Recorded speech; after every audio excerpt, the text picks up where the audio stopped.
Vamos acolher o irmão Henrique, que vai nos falar mais uma vez nesta manhã. Depois desta oração, sempre em oração, entregando aos cuidados da Virgem Maria a aurora. Ave Maria, cheia de graça, o Senhor é convosco.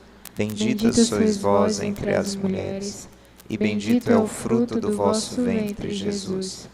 Santa Maria, Mãe de Deus, rogai por nós, pecadores, agora e na hora de nossa morte. Amém. Rogai por nós, Santa Mãe de Deus, para que sejamos dignos das promessas de Cristo. Em nome do Pai, e do Filho, e do Espírito Santo. Amém.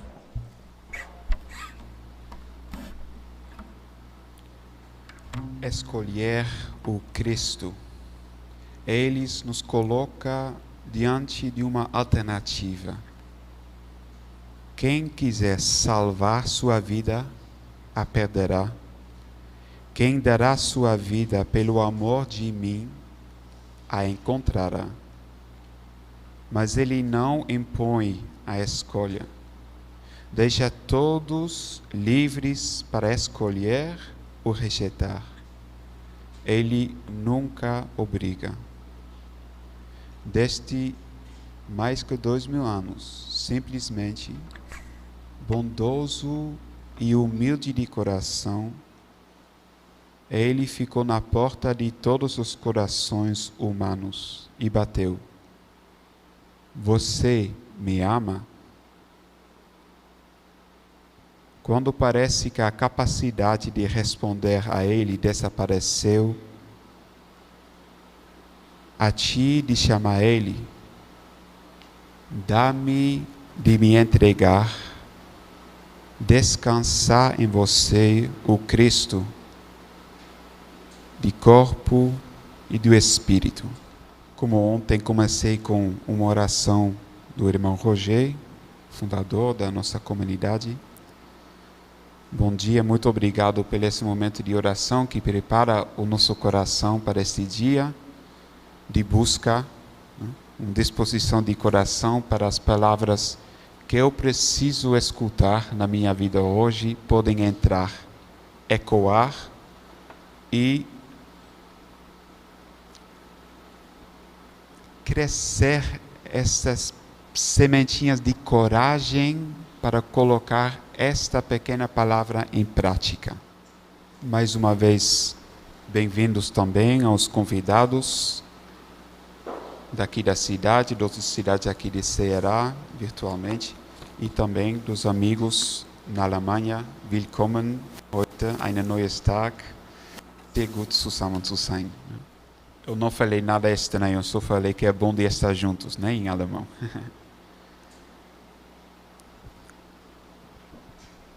Continuamos um pouco a leitura do texto de Mateus 11.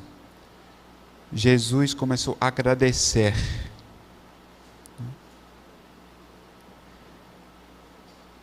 Não caindo no desânimo quando as coisas não dão certo, mas ele agradeceu. Ele agradeceu para o quê? Eu te agradeço porque tens mostrado aos que não são instruídos aquilo que escondeste dos sábios e dos instruídos. Ele agradeceu para que a boa nova foi revelada aos pequenos. O que a palavra em hebreu, em grego, é o bebê nos braços. Aqueles que não dependem dos próprios recursos e capacidades. Aqueles e aquelas que são, na verdade, completamente dependentes dos outros. Que nos faz, talvez, a pergunta hoje, e a maturidade é individual? Se esse convite de Jesus é uma amizade com Ele, e Ele nos chama todos de irmãos, de irmãs e de amigos, Ele não nos coloca juntos neste caminho?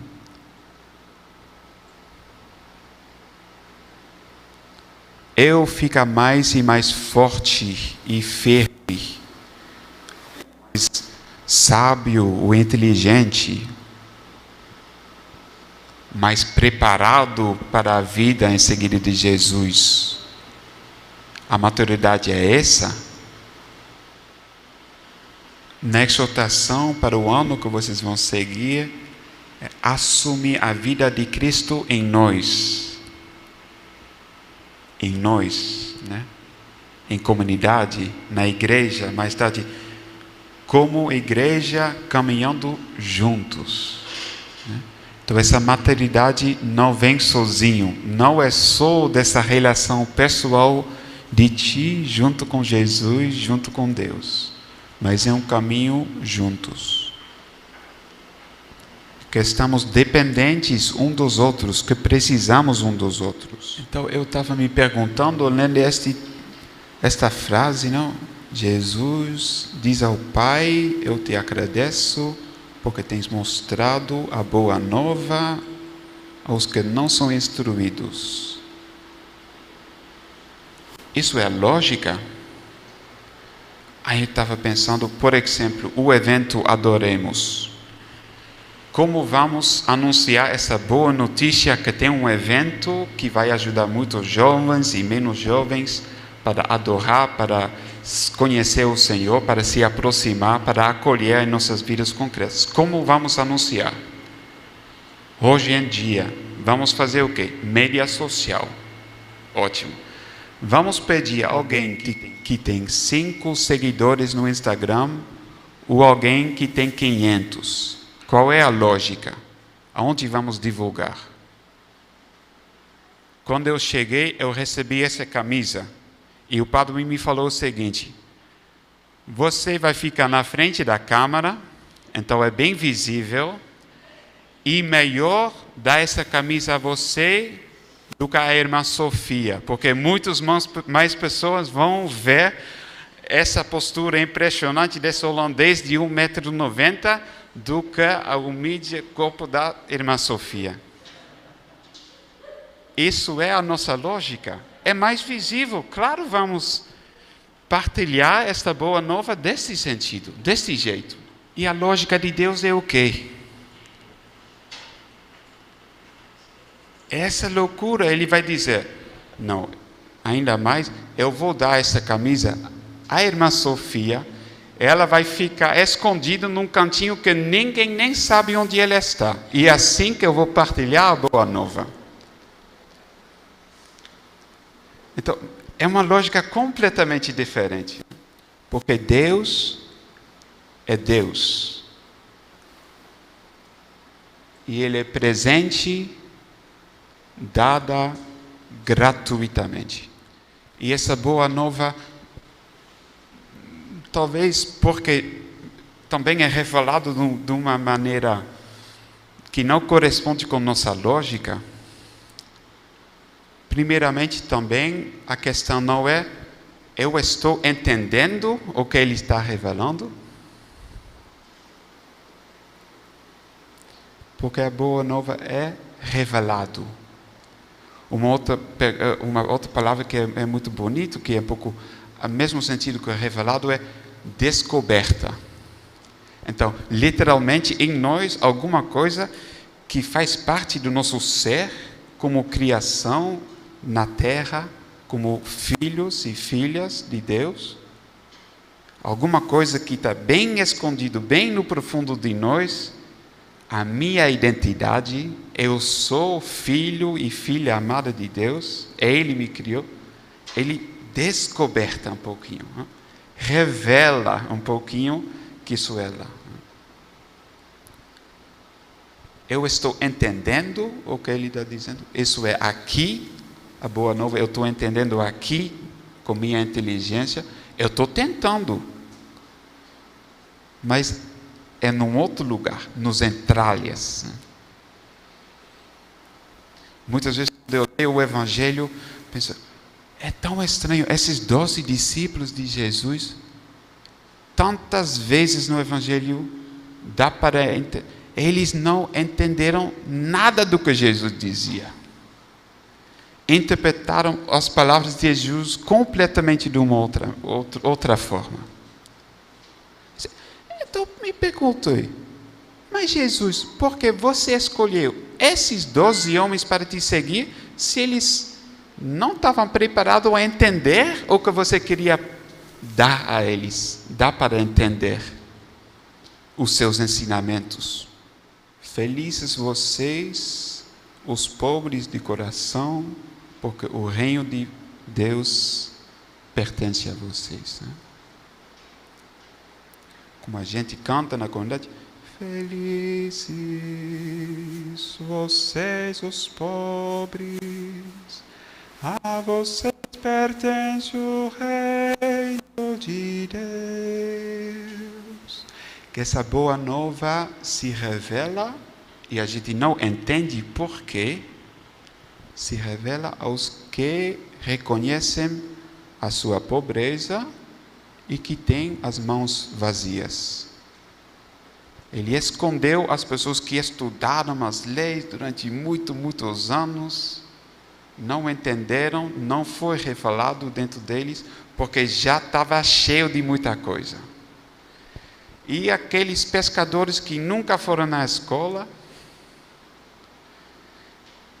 foram chamados. Caminhando com Jesus, não é só o chamado, mas caminhando com Jesus, ainda não entenderam quase nada do que ele dizia. Mas como ontem vieram, mas aonde a gente vai? O Senhor tem as palavras da vida eterna. Uma confiança que eu não estou entendendo talvez muita coisa, mas essa pessoa, este homem, é minha vida. Eu quero segui-lo. Então, no texto bíblico é utilizado a forma imperativa, né? Que é: venham a mim, sejam meus seguidores, tomai o jugo, aprendei de mim. Que é uma convite pessoal. Não naquele momento, só quando ele estava falando, mas hoje para nós, uma convite atual, concreta. Eu estou escutando esse convite. Essas palavras estão dentro de mim. Eles venham a mim todos que são cansados de carregar pesadas cargas. E os cansados são talvez todos nós. Talvez de uma pobreza interior que pesa, porque provoca um medo em nós, né? Porque talvez não corresponde à imagem que a gente pensa que Deus quer que somos, né? E Jesus não se assuste disso. Ele acolhe a nossa fragilidade e diz: venham a mim. Como ele diz mais tarde, deixam as crianças se aproximar de mim. Porque são as pessoas padecidas dessas crianças a quem pertence o reino de Deus.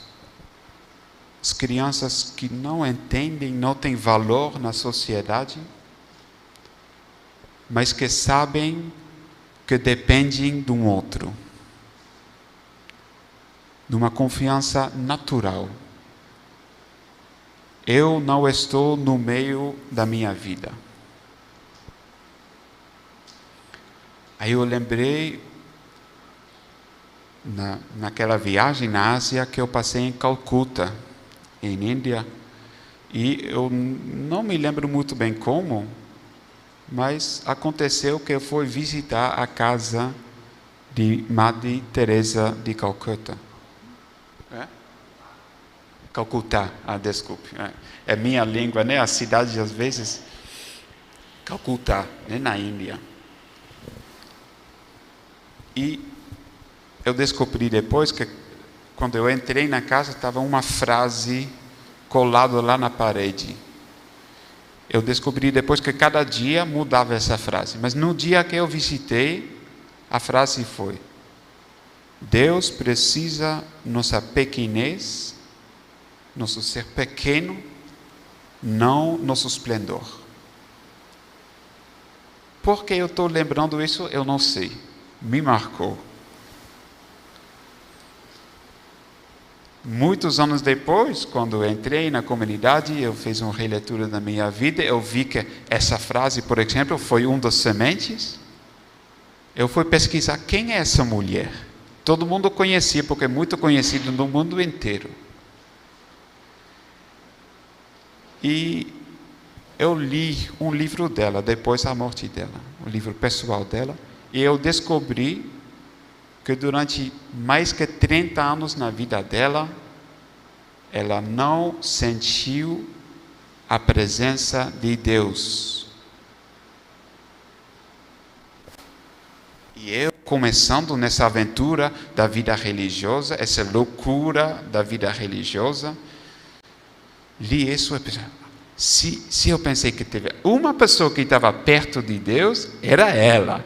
Durante mais que 30 anos, ela não sentiu a presença de Deus na vida dela. Será que sentir a presença é o essencial? Deus trabalha através da nossa vida. A gente tem de sentir isso para poder confiar nessa realidade? Como Ele obra através das nossas vidas? É importante de saber isso? Ou é bastante de confiar que Ele está transmitindo a vida e o amor através de nós? Quantas pessoas descobriram Jesus, o amor de Deus, através da vida de Maria Teresa? Talvez ela colocou simplesmente em prática o que foi revelado no momento na vida dela. E isso foi bastante para poder viver isso na vida toda.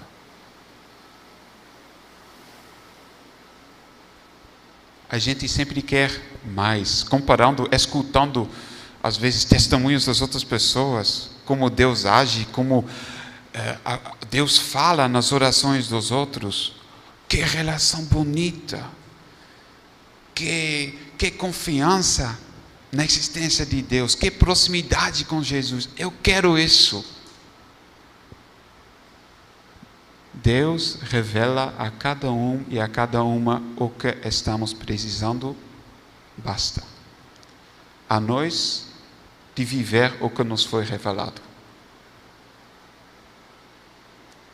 Aceitar que Ele nos chamou com todos que somos e não somos, que gostaríamos de ser, pensamos que deveríamos ser, mas Ele nos chamou com todos que somos.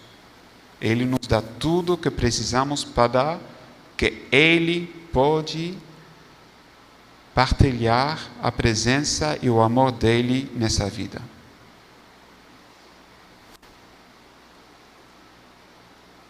A nós talvez só para guardar a fonte limpa.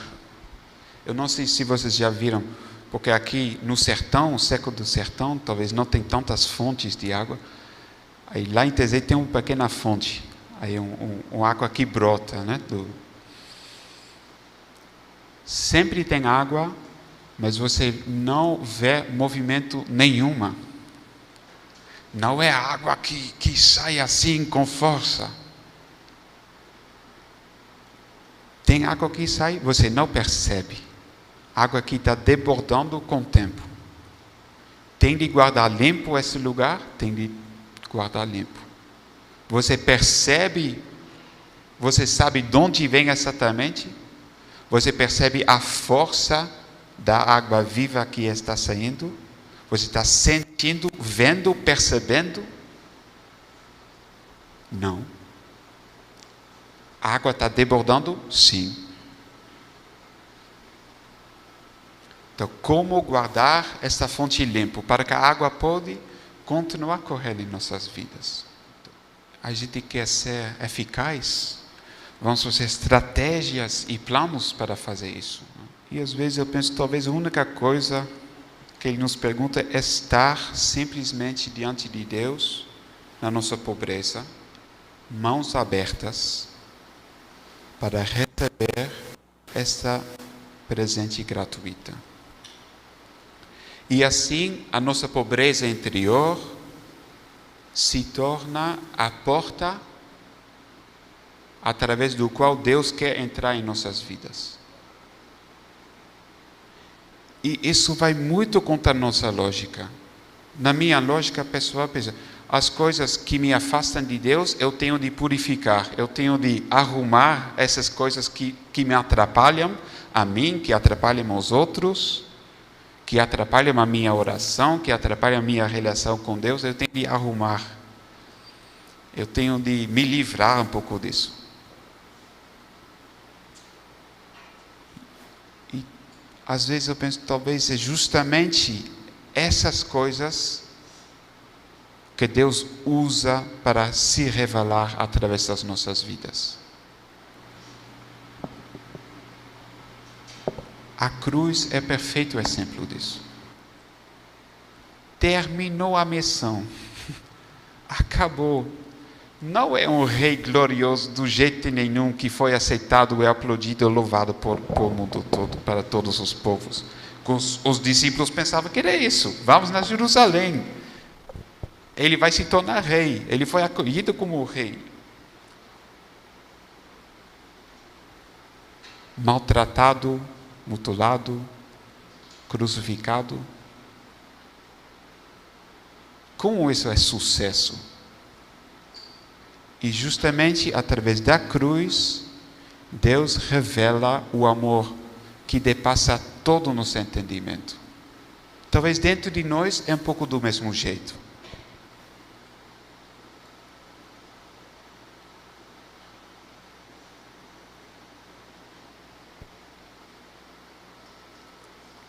Então, como Jesus me convida de ser um pequeno, um desses pequenos que Ele revela, como Ele me encontra na minha pobreza?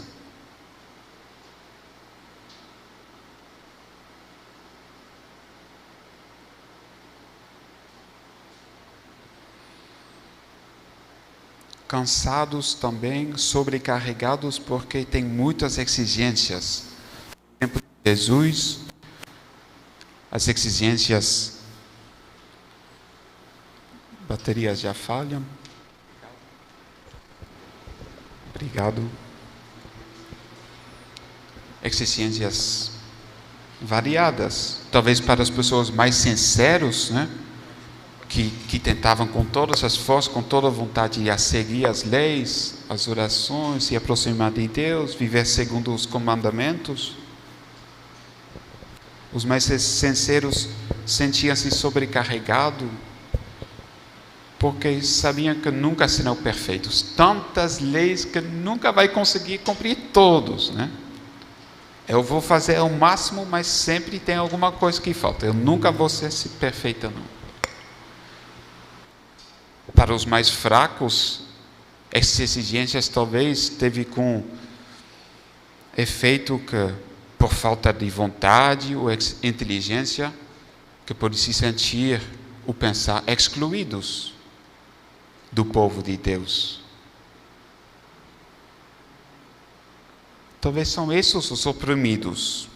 E também somos nós, a sociedade de hoje. Quantas exigências a nossa família, a nossa igreja, dentro de mim. Quais são as exigências que eu estou sentindo de mim, da minha família, da minha comunidade, da minha igreja, da sociedade, que pesam sobre mim? E como eu posso confiar a minha pobreza e fragilidade a Jesus? Ele nos promete nesse texto um descanso.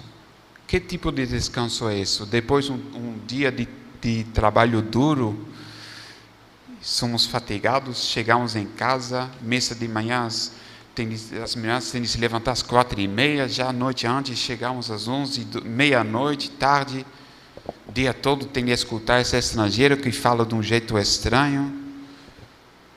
Chega em casa, muito trabalho, muita acolhida, tem de preparar o jantar ainda, a gente está atrasando, muito tarde de novo. Eu estou cansado, agora eu posso descansar. Esse descanso que Jesus nos oferece, depois de um dia de trabalho, um descanso que faz respirar, que me dá um pouco de novo a coragem.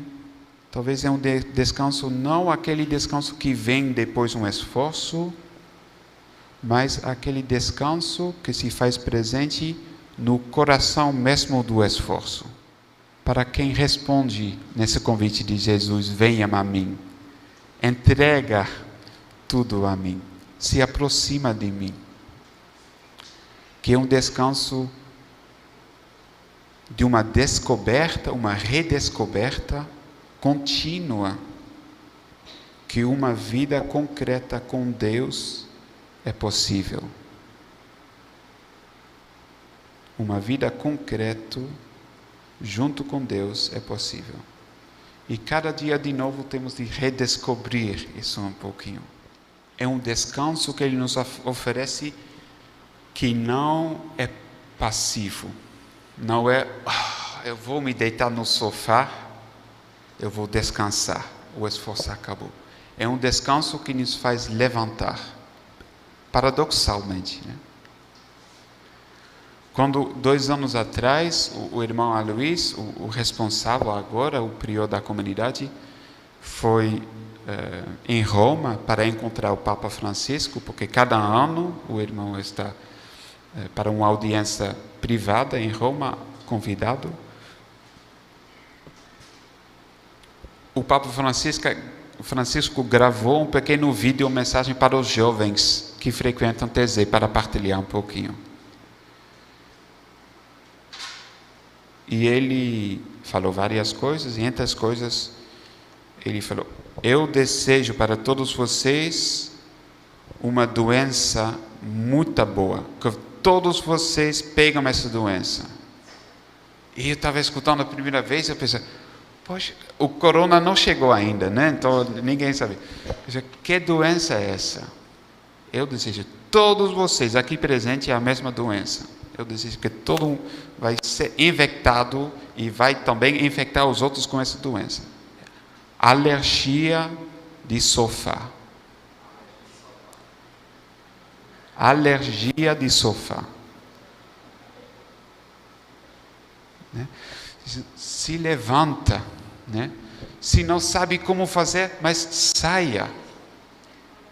Você não entende tudo, não sabe como fazer, mas faça o passo. Não fica parada, nunca. Não fica no lugar. Não seja passivo. Hoje em dia podemos passar o dia todo com o celular e dizendo muita coisa profunda e bonita e reagindo em muitas coisas diferentes, reclamando muitas injustiças que estão acontecendo, revelando muito como a gente está precisando de esperança, de coragem, de fé, de confiança, de amizade, sentado no sofá. E o Papa diz: pega essa doença. Por favor, pega essa doença. Todos vocês, sobretudo os jovens, todos vocês, pega essa doença. Alergia de sofá. Então, confiamos os nossos fardos, a carga pesada a Jesus. Faz esse movimento, ir ao encontro dele. Aprender dele. Que quer dizer o quê? É um caminho. Não é que você encontrou Jesus uma vez, você diz, está perfeito, eu fiz, agora, né, eu concluí a minha escola, meus estudos, a gente foi visitar o santuário, teve uma turma da odontologia, fazendo as fotos da formatura. Esse momento não tem na vida cristã. Você não concluiu o seu aprendizagem com Jesus, se você pensa, agora eu estou entendendo, você errou. Se você pensa, agora eu cheguei, agora eu posso me dizer cristão verdadeira, agora eu posso ensinar os outros como é seguir Jesus. Falta de formatura não tem para os cristãos. Roupa de formatura não tem. É uma vida toda de aprendizagem, de confiança, seguindo Jesus. De aprender como Deus quer que vivemos. E, sobretudo, um convite de aprender a amar. Quem sabe amar? Eu sei um pouquinho. Do meu jeito. Mas quando eu leio o Evangelho, eu posso dizer, eu não sei amar de jeito nenhum. Né? Caminhar, trilhar a dois, partilhar o jugo com Jesus. Que convite lindo, né? Muitas vezes a gente fica um pouco pesado porque é muito difícil. Até hoje de manhã, ainda no café de manhã, né? Conversa com as irmãs. Mas, irmão, é muito difícil, é muito exigente viver esse evangelho, evangelizar, viver o evangelho concretamente nas nossas vidas. É muito difícil, o mundo não quer escutar, eu não sou sempre disponível, é muito difícil. É um desafio muito grande, com toda a certeza. Mas em vez de ver o desafio, as dificuldades, podemos ver também o convite. Cada vez que somos bloqueados, é um convite de amar mais, de fazer um passo, de não ficar parada.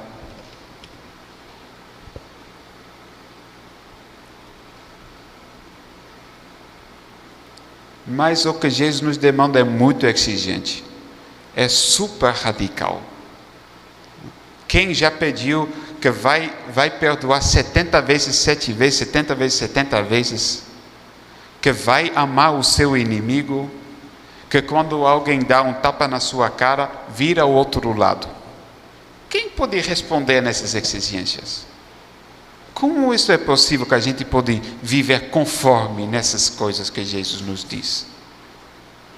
Aí estava lendo um pouco as exegetas que conhecem muito mais a Bíblia do que eu, aí que tentaram explicar um pouco esse paradoxo, né? Porque ele diz, a carga que eu vou te dar é leve, o jugo, mas no mesmo tempo é super exigente. Então como isso é? É contraditório. Então diz mas Jesus é muito bom pedagogo, ele sabe muito bem com quem ele está falando, sabe exatamente falar as palavras para as pessoas que ele está falando, está entendendo o que ele quer dizer.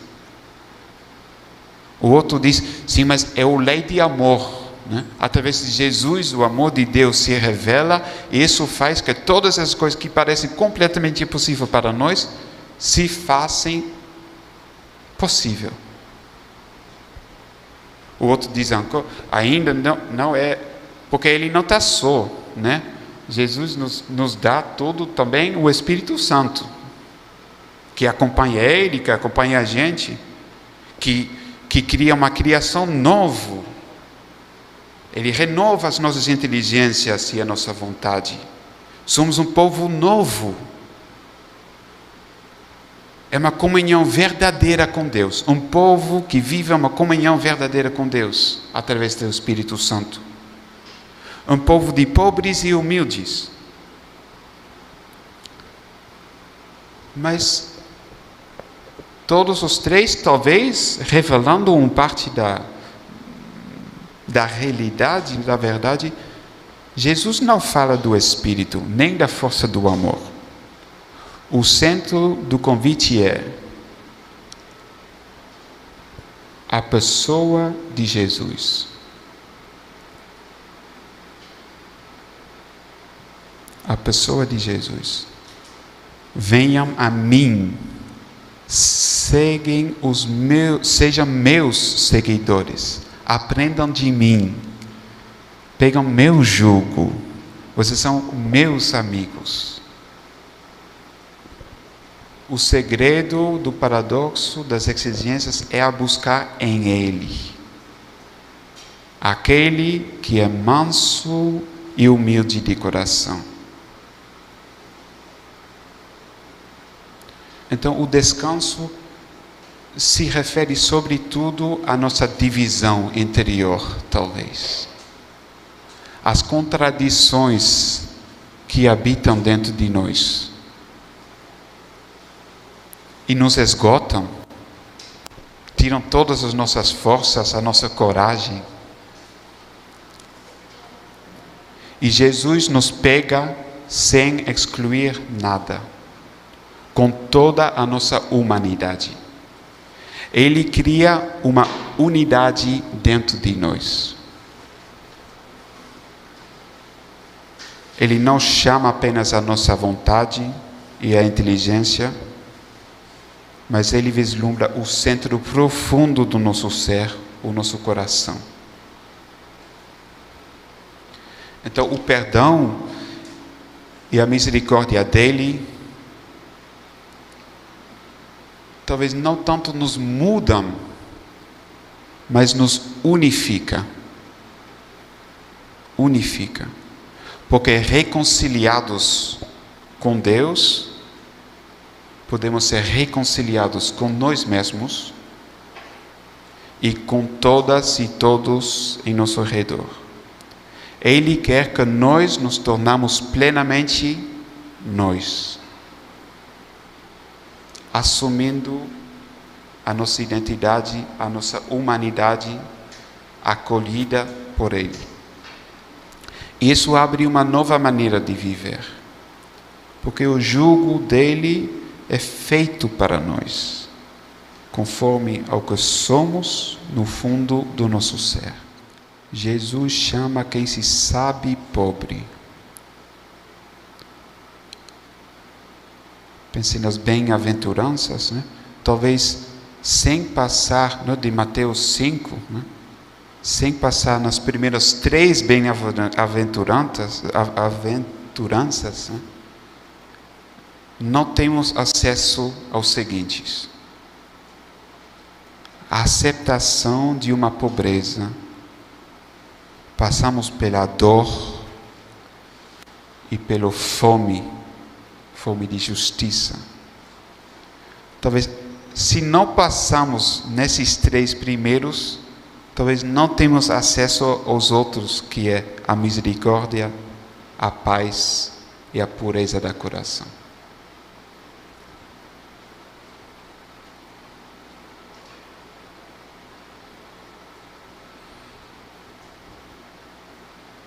Então, voltando ao Advento, a Natal, a gente percebe, né, que quem nasceu para nós, que estamos buscando acolher, é um pobre que nasceu pelos pobres. Ele nasce numa periferia existencial, né? Numa favela, marginalizado,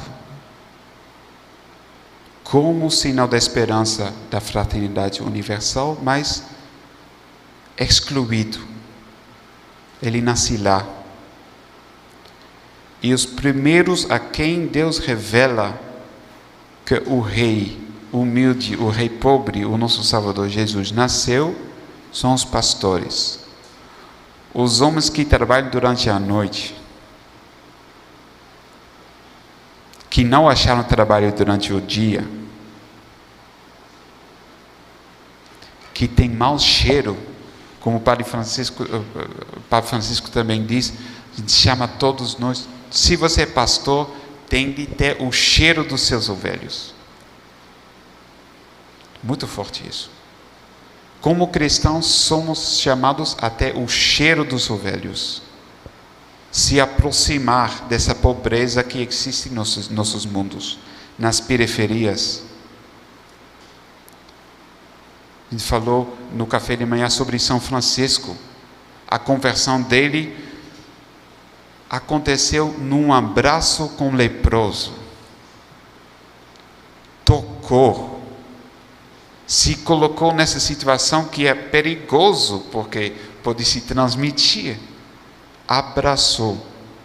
Não foi uma revelação de uma oração, um silêncio profundo. Abraço com alguém que não tem lugar nenhuma nessa sociedade.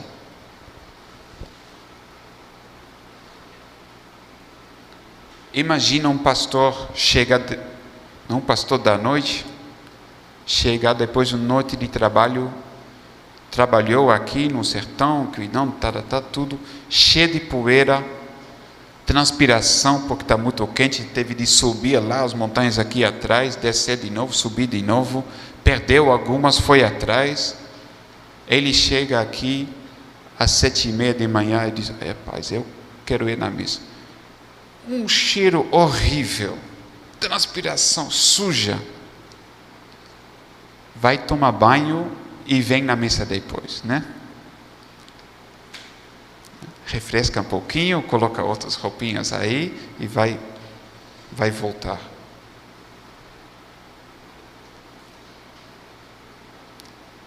Ele revela primeiramente o nascimento de Jesus aos desprezados, aos excluídos, aos marginalizados. Eu falei isso uma vez num grupo e alguém respondeu, porque eu usei a frase opção, Deus tem uma opção preferencial pelos pobres. Eu disse, não, mas isso é da teologia da libertação. É aqui, não tem nada a ver com teologia da libertação. Deus revela primeiramente aos mais humildes. E eles são os primeiros a reconhecer Jesus. Só os pobres? Não, depois vêm os magos, vêm os ricos, que vêm de longe, com palácios, com ouro, com tudo. Não só os pobres, mas primeiramente os pobres. Na vida de Jesus, com quem ele está comendo, né? Nas casas. Que casas ele vai colher? Quem ele está curando? E nós? Qual é a nossa opção preferencial?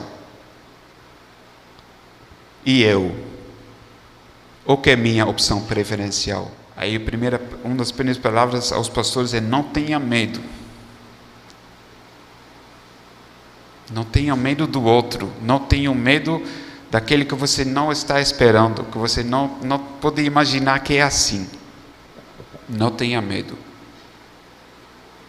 Teve um pastor alemão que ficou preso durante o nazismo e que começou, para não perder completamente a cabeça, começou a contar na Bíblia e marcar na parede, fazendo tracinhos, quantas vezes estava escrito não tenha medo na Bíblia. Aí cada vez ele começou no Abraão, já no Gênesis, e tudo. Aí não tenha medo, vai sair, me segue. Cada vez que ele encontrou, fez um tracinho. Aí no final, muito tempo, né? Contou 366. Aí ele pensou para ele mesmo: rapaz, se foi um de menos, seria um para cada dia, né? Mas ele esqueceu que tem uma vez cada 4 anos também, um ano com 366 dias. Não tenha medo. Ele nos conhece, sabe que esses convites vêm junto com o medo dentro de nós também. Ele nos chama com isso. Ele não diz, não tenha medo, é ridículo que você tem medo. Não, eu sei que você está com medo, eu estou te chamando com isso. E eu digo, não tenha medo porque eu estou aqui. As primeiras palavras para Maria: não tenha medo, Maria. Aí vieram os reis, os ricos. Trazeram ouro, que é riqueza que você traz para um outro rei. Quem tem ouro vai receber mais ouro, quem tem ouro vai dar ouro. Jesus rei, incenso, que a gente faz no templo, queima no templo para uma oferta para Deus. Então é rei, é Deus, e a mirra, que a gente usa para balsamar o corpo quando morre, quando falece, né? Então, homem mortal, né? Rei, Deus e homem mortal, que estamos buscando acolher. Mas esses ricos ficam ricos porque agora é para nós, né? Esse fim da semana, esse tempo de Advento, eu sou pobre e eu sou rico. Não, eu falei um pouco sobre isso ontem também. Quem é o pobre? E eu? Eu sou pobre e eu sou rico. No qual sentido? É só os pobres que não têm nada a comer que Jesus está perto, que ele está revelando as coisas? Que tipo de pobreza ele está falando? Pobreza material? Que tipo de pobreza é? E os reis são um exemplo muito bons para isso. Até podemos chegar com nossas riquezas. Fizeram um caminho longa. Reconheceram as estrelas, seguiram a criação, estava indicando que tem alguma coisa maravilhosa que está acontecendo. Vamos lá. Como é possível que eles reconheceram nessa cena humilde, pobre, suja, de mau cheiro, onde Jesus nasceu, eles reconheceram o Salvador deles, que nasceu o Filho de Deus,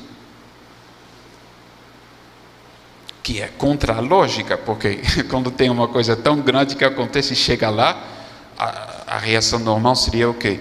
Não, isso não pode ser, não. Talvez foi a estrela errada. A gente vai continuar um pouquinho. Lá atrás tem um palácio, a gente vai ver lá. Provavelmente tem alguma coisa lá. Um menino humilde e pobre que nasceu numa situação dessa, eles reconheceram. E o que aconteceu quando eles reconheceram, voltaram pela casa de um outro caminho.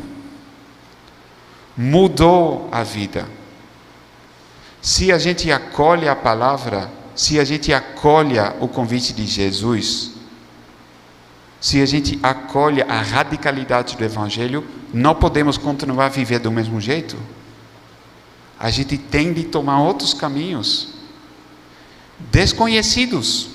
A gente não sabe, porque até agora eu sei onde eu andei. Eu não tenho mais medo de retrasar o mesmo caminho. Eu já conheço esse caminho. Acolhendo o menino Jesus, acolhendo agora no Natal, a nossa vida não pode continuar do mesmo jeito. Temos de continuar de um outro caminho.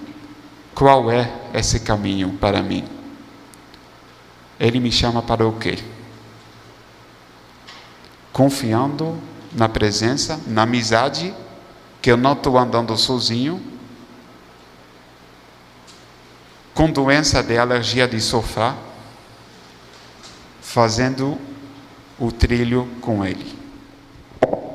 Fizemos a semana passada um retiro em nossa casa, onde a pessoa central um pouco, a gente seguiu um pouco a vida dele, é um homem que se chama Carlos de Foucault. Eu não vou falar muito dele, mas preparando esse retiro e participando nesse retiro, veio uma oração dele que eu já conhecia, mas eu esqueci. Então vou terminar com essa oração. Meu Pai, eu me abandono a Ti. Faz de mim o que te agradar. Não importa o que fazes de mim, eu te agradeço. Estou pronto a tudo, eu aceito tudo. Tomará que tua vontade se faça em mim, em todas tuas criaturas. Eu não desejo nada mais, meu Deus. Eu coloco minha alma entre tuas mãos. Eu a te dou, meu Deus, com todo o amor do meu coração, porque eu te amo. E que a minha necessidade de me colocar em tuas mãos sem medida, com infinita confiança, pois tu és meu Pai.